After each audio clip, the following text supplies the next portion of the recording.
Hello everybody, Ashutosh Sharma this side and I welcome you all to the official YouTube channel the crown success. तो उम्मीद करता हूँ सब खुश होगे, मजे में होगे, मेहनत कर रहे होगे और एनसीईआरटी आपकी अच्छी चल रही होगी, रिवीजन भी अच्छा कर रहे होगे। जितना मैंने पढ़ा दिया कि एंशिएंट खत्म होने को जा रही है, समझो बात को, एंशिएंट खत्म होने जा रही है तो रिवीजन करते रहो, रिवीजन करते रहो। इस क्लास से बाहर नहीं जाएगा कुछ भी, ठीक है? रिवीजन जरूर करते रहना।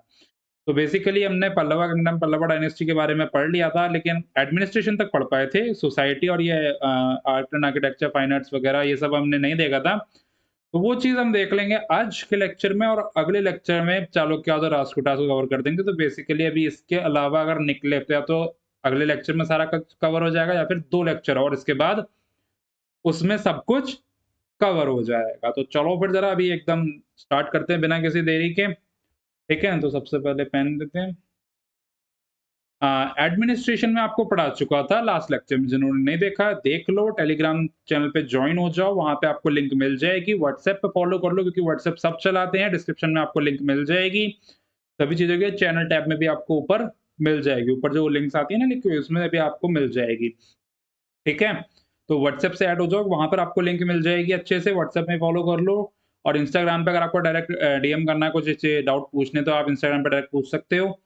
तो अभी मैंने लास्ट लेक्चर में आपको एडमिनिस्ट्रेशन पढ़ा दिया था, और अभी हम बात करते हैं सोसाइटी अंडर पल्लवास। इन पल्लवास के अंडर सोसाइटी किस तरह की थी, कैसे लोग वहाँ के रहने सहने का क्या तरीका था, कैसे लोग वहाँ पे रहते थे, ठीक है? तो चलो पढ़ते हैं। The Tamil society witness a great change during the Pallava period. Pallava period के टाइम पे तमिल सोसाइटी में एक बहुत बड़ा चेंज देखने को मिला, ठीक है? जो उनका कास्ट सिस्टम था, जातिवाद वहाँ पे बहुत ज़्यादा कठोर हो गया था।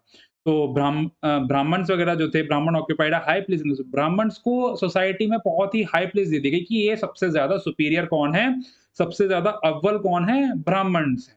तो उनको जो राजा वगैरह थे वहाँ पे उस टाइम पे, उनके द्वारा उनको लैंड्स वगैरह भी दिया गया कि ज़मीन रख लो भैया, अपना मौज लो, खाओ पियो और ऐश करो, ठीक है? और उनके ऊपर जो ज़िम्मेदारियाँ थी, जो ज़िम्मेदारियाँ उनके ऊपर दे रखी थी, वो ये थी कि उनको बस मंदिर को सँभालना, पूजा-पाठ करनी है, और मंदिर, मठ वगैरह जितने बने हुए थे वहाँ पर, उन सब की देखभाल करनी है यहाँ पर। बेसिकली मठ तो इस टाइम पे नहीं पाए गए इतने ज़्यादा, बट थे, मठ वगैरह थे जहाँ पे बुद्धिज़्म वगैरह, क्योंकि इस टाइम पे बुद्धिज़्म और जैनिज़्म का डिक्लाइन हो गया था। इस टाइम पे इतने ज़्यादा फॉलो नहीं कर रहे थे लोग, और अभी मैं बताऊँगा आपको। ठीक है, तो ब्राह्मण को ये प्रपोज़ दे दी कि तुम मंदिरों को सँभालोगे, ठीक है? देखो लिखा भी है यहाँ पे।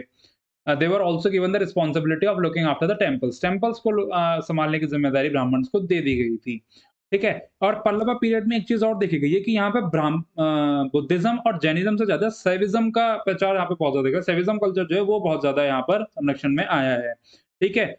शैविज़्म और वैष्णविज़्म, बुद्धिज़्म, जैनिज़्म से हटके शैविज़्म और वैष्णविज़्म कल्चर यहाँ पर आया है। बुद्धिज़्म और जैनिज़्म का यहाँ पे डिक्लाइन हो गया, जैसे कि यहाँ पे लिखा हुआ है, decline of Buddhism and Jainism, ठीक है? The Savanyamas and the Vaishnav Alvaras contribute to the growth of Saivism and Vaishnavism। जो सेवा के न्यानमोस थे और वैष्णविज्म के अल्वार जो थे, उन्होंने इस चीज को बहुत ज्यादा फैलाया था। सैविज्म और वैष्णविज्म को किन्होंने फैलाया था? अल्वार्स ने और न्यामोस ने फैलाया था, ठीक है? और ये जो जो इस तरह का, मतलब जो ये जागरूकता फैला रहे थे, जो लोग वारों में इस चीज को, कल्चर को दिखा रहे थे, मतलब लोग वारों को इन चीजों के बारे में बता रहे थे, तो बेसिकली एक आंदोलन हो गया। तो वो जो आंदोलन चल रहा था उसको भक्ति कहा जाता था। भक्ति नामक एक आंदोलन, कहने का मतलब उस टाइम पे जो मूवमेंट चल रहा था, आंदोलन चल रहा था, भक्ति मूवमेंट, जिसमें उसको प्रचार किया जा रहा था शैविज्म और वैष्णविज्म का, ठीक है? They compose their hymns in the Tamil language. उन्होंने तमिल लैंग्वेज अपने भजन वगैरह भी इंट्रोड्यूस करे, ये हम आगे पढ़ेंगे, इनका नाम आएगा आगे। तो तमिल लैंग्वेज में उन्होंने भजन वगैरह भी अपने इंट्रोड्यूस करे थे, ठीक है? These hymns reveal the importance of the devotion of भक्ति। भक्ति की डिवोशन को ये और ज्यादा बढ़ा देते थे, भक्ति की डिवोशन को और ज्यादा ये निखार के लाते थे जब ये भजन वगैरह। ऐसा ना, जब हम, अब आप एक चीज नोटिस करते होगे, जब हम कोई एक एक तो आप मेरे को डायरेक्ट सुन रहे हो, ठीक है? अगर मैं इसमें थोड़ा सा बैकग्राउंड म्यूजिक और मतलब ऐड कर दूं, तो आपको जो सुनने की प्रक्रिया है वो मतलब और ज्यादा इंटरेस्टिंग हो जाएगी, और ज्यादा डीप आएगा। जैसे कि कभी कभी हम जब सैड हो जाते हैं तो लोग बार, अब किसी किसी को साहब धोखा वगैरह मिल जाता है ना, अब किस्मत धोखा मिल जाता है, समझ जाओ, तो धोखा मिल जाता है, वो सैड म्यूजिक ज़्यादा सुनता है ना? सैड म्यूजिक ज़्यादा सुनता है तो उसको एक फ़ील आता है। तो वैसे ही कोई भी चीज़, जैसे हम कोई डरावनी चीज़ देख रहे हैं, डरावनी चीज़ में अगर बैकग्राउंड म्यूजिक डल जाता है, तो वो और ज़्यादा फ़ील देता है अपने को कि हाँ यार, ये हॉरर है। तो ऐसे क्या हुआ कि यहाँ पर क्या है कि अ, भजनों के कारण लोग बागों को जब समझाया जा रहा था, तो उन पे वो ज़्यादा अट्रैक्ट कर रहा था मामला, ठीक है? The construction of temples by the Pallava king paved the way for the spread of these two religion. इन 2 रिलिजन के मतलब मंदिर वगैरह अच्छे खासे बन रहे थे, तो इन 2 रिलीजन को स्प्रेड करने में मंदिरों का भी बहुत बड़ा योगदान था। तो इस तरह का समाज पल्लव के अंडर आता था, ठीक है? सोसाइटी ये थी पल्लव की। इसके बाद हम बात करते हैं एजुकेशन एंड लिटरेचर की। कि वहाँ पे एजुकेशन लिटरेचर का क्या हिसाब था। एक्चुअल में इंपॉर्टेंट है, एजुकेशन लिटरेचर इंपॉर्टेंट है।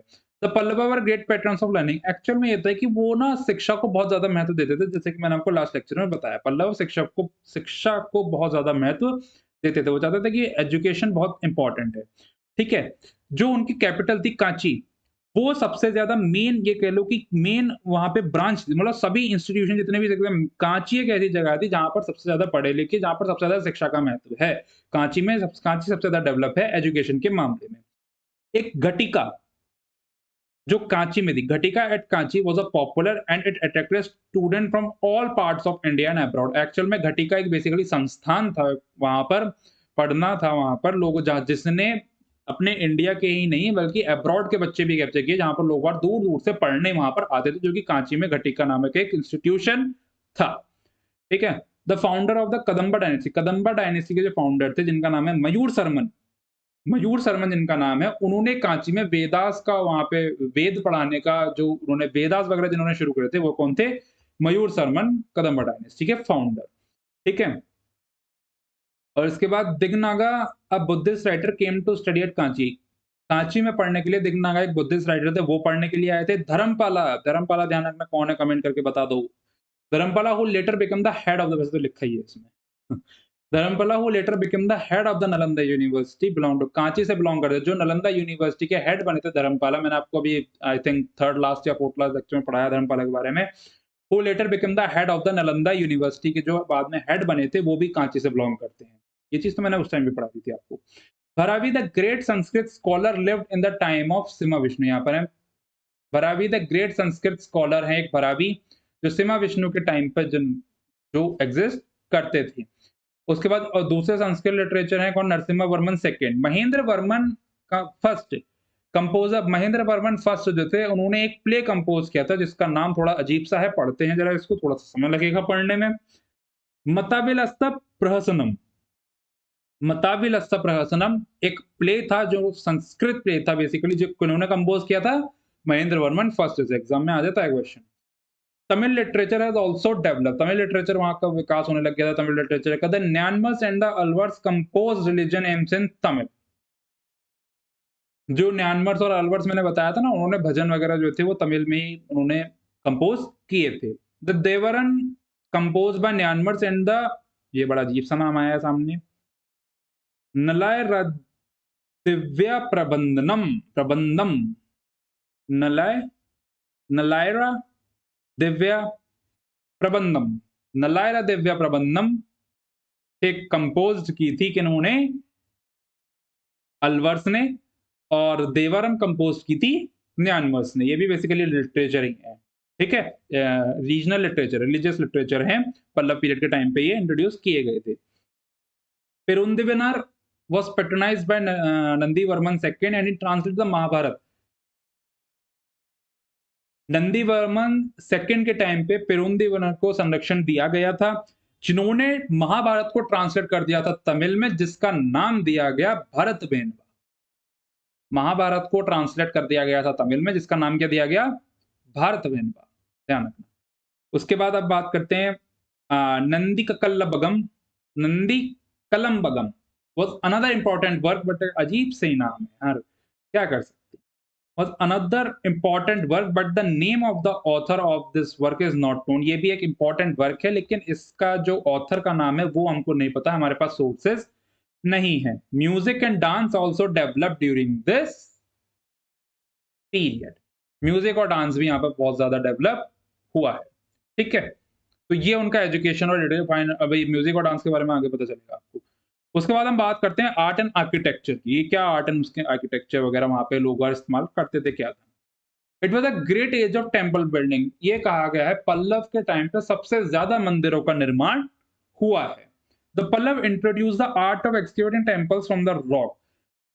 चट्टान काट के मंदिर बनाने की जो कला थी, वो पल्लव के टाइम से ही इंट्रोड्यूस करी गई है, जहां पर वो अपना रेत वगैरह का इस्तेमाल वो नहीं करते थे, चट्टान काट के बना देते थे। बहुत ही कलाकार किस्म के इंसान थे।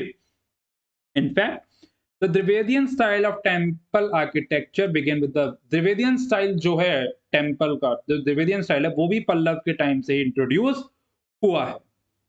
It was a gradual evoluting starting from the cave temples to monolithic ruts and culminated in structural temples. तो बेसिकली पहले ये मतलब रथ्स वगैरह बन जाते थे, जैसे ममल्लापुरम में ये फोटो देख रहे हो आप, ये वाली फोटो, ये वाली रथ सेट ममल्लापुरम में रथ वगैरह बना दिए। रथ वो नहीं है, ऐसे ये वाले रथ नहीं यार, एक्चुअल में एक वो कह लो टाइप ऑफ टेम्पल, कह लो टाइप ऑफ टेम्पल जो उस टाइम पे चलते थे वहां पे, ठीक है।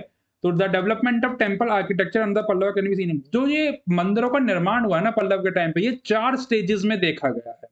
कौन-कौन सी स्टेज है अभी हम देखते हैं, मतलब 4 स्टेजेस कह लो, 4 टाइम पीरियड कह लो, उस टाइम पे ये 4 स्टेजेस में ये लोग देखे गए हैं मंदिरों का निर्माण कैसे-कैसे किया इन्होंने। पहला स्टेज क्या है, Mahendra Varman first introduce a rock cut temple. Mahendra Varman first के टाइम पे चट्टान काट के बना देते थे। ज़्यादा कोई 3-5 करना नहीं, चट्टान काट के ही मंदिर बना दिया। This style of Pallava temple काफ़ी जगह ये पल्लव टेम्पल मतलब ये वाला स्टाइल देखा गया। कहाँ-कहाँ देखा गया? एक मंदकपत्तु नामक जगह में देखा गया और महेंद्रवादी जगह में देखा गया, ममंदुर में देखा गया, तलावनुर में देखा गया, तिरुचिपल्ली में देखा गया। अभी हम इसके बारे में बात करेंगे। वल्लम और तियामंगलम और तिरुक्कलकुनम है, तिरुक्कलुकुनरम, तिलुक्करुकुनम, ठीक है? प्रोनाउंस करने में ज़बान लड़खड़ा जाए भाई साहब, ज़बान की इतनी एक्सरसाइज़ हो जाती है कि इतना तो हम पूरे दिन में नहीं करते होंगे। फर्स्ट स्टेज ये थी, सेकंड स्टेज की बात करते हैं। The second stage of Pallava architecture is represented by the monolithic rathas. Proper तरीके के मोनोलिथिक रथ्स वहाँ पे इंट्रोड्यूस करे गए और मंडप्स मिले हैं। ममल्लापुरम में मंडप भी काफ़ी मिले जो शादी विवाह करने के उस टाइम पे होते थे, मंडप जो आज भी चलते हैं। Narasimha Varman first took the credit. Narasimha Varman ने इस चीज़ का क्रेडिट लिया कि ये चीज़ें मैंने करवाई हैं। सेकंड स्टेज में नरसिम्हा वर्मन, फर्स्ट स्टेज में महेंद्र वर्मन फर्स्ट और सेकंड स्टेज में नरसिम्हा वर्मन फर्स्ट। इन्होंने ये चीज़ें करवाई थी। The 5 रथ्स पॉपुलरली कॉल्ड द पंच पांडव रथ्स। 5 रथ्स वहां पर हुए हैं जिनको पंच पांडव रथ भी कहा जाता है, जो अलग-अलग आर्किटेक्चर को शो करते हैं। ठीक है, द मंडप contain beautiful sculpture on it wall. मंडप जो थे वो उनकी दीवारों पर बहुत अच्छी-अच्छी सुंदर तरीके की चित्रकला वहां पे चित्रकारियां देखी गई हैं। वहां पे मतलब बहुत ही ज्यादा कलाकारी से उसको डिजाइन किया गया है। द मोस्ट पॉपुलर जो उनके मोस्ट पॉपुलर हैं, जो मोस्ट पॉपुलर मंडप्स जो हैं, वो एक्चुअल में ये लिखा गया है महिषासुर, महिषासुर अमरधनी, महिषासुर अमरधनी मंडप है एक, ठीक है? त्रिमूर्ति मंडप है एक और वराह मंडप है एक। ये 3 इंपॉर्टेंट मंडप हैं जो इस स्टाइल में देखे गए हैं। सेकंड स्टेज होगी। थर्ड स्टेज की बात करते हैं। Rajasimha introduces structural temple. अब यहाँ पर क्या हुआ कि राजसिम्हा ने, अब ये वह जो चट्टान काट के बनाते थे, लेकिन यहाँ पर रेत वगैरह का भी इस्तेमाल किया जाने लगा। वहाँ पे सीमेंट वगैरह, सीमेंट तो उस टाइम पे नहीं होता था actually, sorry, I take my words back. But उस टाइम पे रेत वगैरह का इस्तेमाल करने लग गए थे लोग बाग, तो चल गया था यहाँ पे, मतलब कि नरम रेत और पत्थर वगैरह, चट्टानों वगैरह का इस्तेमाल करके बनाने लग गए थे। देखो कभी these temples were built by using the soft and rocks. नरम रेत और पत्थर वगैरह के, चट्टानों वगैरह का इस्तेमाल करके ये लोग बनाने लग गए थे, प्रॉपर शेप देने लग गए थे। ठीक है?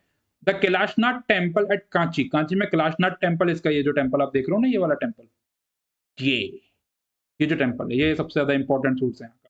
And the shore temple at Mamallapuram. Mamallapuram में एक शोर टेम्पल है जो इसके बेस्ट एग्जाम्पल है इस वाली स्टेज में जो मंदिरों का निर्माण हुआ है। The Kailashnath temple at Kanchi is the greatest architectural masterpiece of the Pallava. Pallava art का कैलाशनाथ टेम्पल जो है वो सबसे ज्यादा अच्छा माना गया है। पल्लव आर्ट का टेम्पल सबसे ज्यादा अच्छा टेम्पल कौन माना गया है? कैलाशनाथ टेम्पल माना गया। बात करते हैं लास्ट स्टेज की।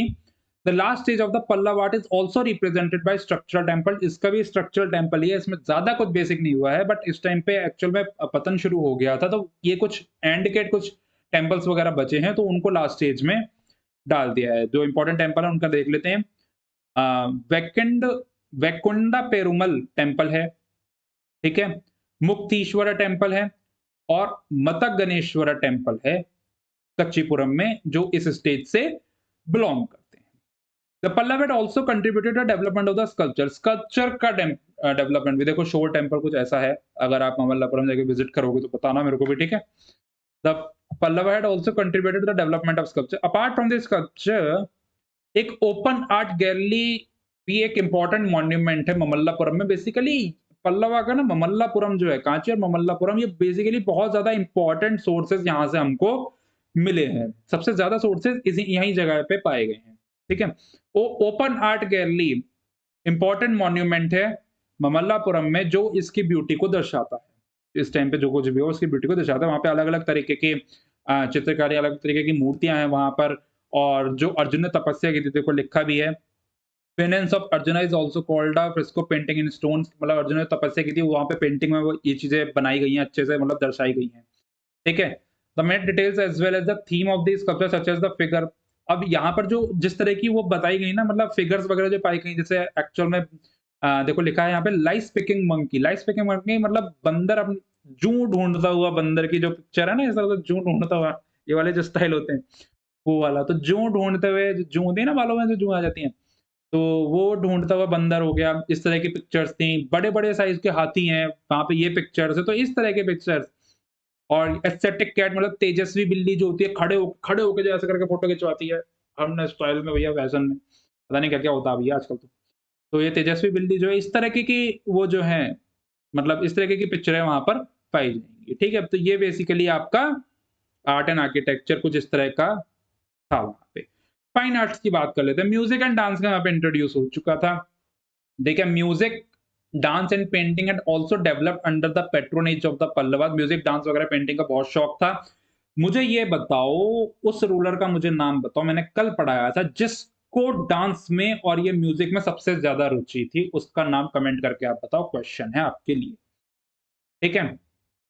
इसमें कहीं लिखा तो नहीं है? The Mamandor inscriptions contain a note on the notation of vocal music। Vocal music के बारे में कौन से इंस्क्रिप्शन में पाया गया है? ममंडोर इंस्क्रिप्शन में पाया गया है। The कुदुमिना the Kudumiyanmalai inscription refer to the musical notes and instrument. The Alvars and Nayanmar compose their hymns. Alvars और न्यानमर जो थे, उन्होंने भजन बनाए थे, जो इस टाइम पे सबसे ज्यादा मतलब लोग वालों ने सुने वगैरह हैं। ठीक है?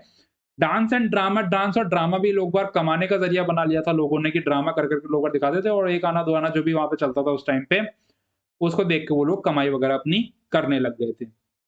देखिए the sculpture of this predict मैंने डांसिंग पोस्चर, और इस टाइम पे ओपन आर्ट गैलरी में भी देखोगे तो काफ़ी सारे डांसिंग पोस्चर की आपको मूर्तियाँ वगैरह मिल जाएँगी। The Sittanavasal painting belong to this Sittanavasal painting. Sittanavasal एक पेंटिंग है जो इस पीरियड से बिलॉन्ग करती है। The commentary called Daksharetha was compiled during the Mahendra Varman who had the title Chitrakarapuli. Question का एंड तो यही हो गया है। महेंद्र वर्मन फर्स्ट जिनको टाइटल दिया गया था चित्रकरा पुली, क्योंकि इनको इसमें म्यूजिक में बहुत ज्यादा इंटरेस्ट था, तो इनको एक टाइटल वहां पे चित्रकरा पुली दे दिया गया था महेंद्र वर्मन, जो कि मैंने कल के लेक्चर में भी पढ़ाया था। तो यहाँ गाइस आपका south Indian kingdoms Pallava cover हो चुका है, कंप्लीट हो चुका है। 2 लेक्चर निकले पल्लवा से और ये कंप्लीट हो चुका है। और अभी हम बात करते हैं चालुक्यास और राष्ट्रकूटास की। तो ये भी बेसिकली या तो देखेंगे, 1 लेक्चर में कवर कर लेंगे, थोड़ा-सा बड़ा लेक्चर हो जाएगा, या फिर 2 लेक्चर में कर देंगे, ना ज़्यादा आप पे लोड पड़ेगा, ना मेरे पे लोड पड़ेगा, 2 लेक्चर में ये भी कवर हो जाएगा। या ऐसा कर लेंगे, कल को 1 लेक्चर में चालुक्यास के बारे में पढ़ लेंगे, उनके एडमिनिस्ट्रेशन, आर्किटेक्चर के बारे में पढ़ लेंगे, और राष्ट्रकूटास के बारे में अगले लेक्चर में पढ़ेंगे। 2 लेक्चर यहाँ से निकाल देंगे, तो कोई दिक्कत वाली बात नहीं है, इसको भी हम कवर कर लेंगे। तो फिर इस लेक्चर को एंड करते हैं। उम्मीद करते हैं आपको पसंद आया होगा। पसंद आया तो लाइक ज़रूर कर देना, ठीक है? टेलीग्राम चैनल जॉइन कर लो, बाकी चीज़ें फॉलो कर लो। तो और पसंद आया तो लाइक ज़रूर करना। चैनल पर अगर आपने चैनल को सब्सक्राइब कर लो, इस तरह के और लेक्चर वैसे तो कंप्लीट कर ही दिया एंशिएंट हिस्ट्री, आप उसको पढ़ सकते हो अच्छे से। तो चलो फिर मिलते हैं आपसे अगले लेक्चर में। खुश रहो, मौज करो, ऐश करो, मेहनत करते रहो, मेहनत में कमी मत रखो। Thank you.